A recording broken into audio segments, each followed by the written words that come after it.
তো আসলে যারা বিদ্যুৎ কর্মী তাদের প্রত্যেকটি কাজ, প্রত্যেকটি পদক্ষেপে এক একটা ঝুঁকি। কারণ এই কথাটা বলার কারণ হচ্ছে কি, আমরা যখন লাইনে কাজ করি তখন আমাদের লাইনের একটা ঝুঁকি থাকে। আবার যখন রোডে বাইক নিয়ে চলাফেরা করি, মুভ করি, তখন বাইকের একটা রিস্ক থাকে।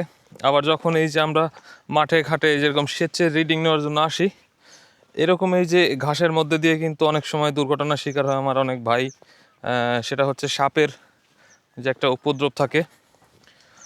তো যার কারণে আমরা এই যে সবসময় এই যে পায়ের যে বুট, সেফটি বুট, এই বুট পরে সাইডে আসার চেষ্টা করব।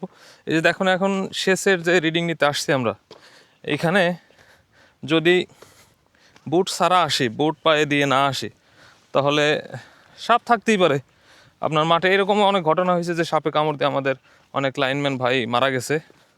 তো বুট থাকলে সেটা একটু নিরাপত্তা থাকে, যে সাপে কামড় দিলেও একটু নিরাপত্তা তো থাকেই।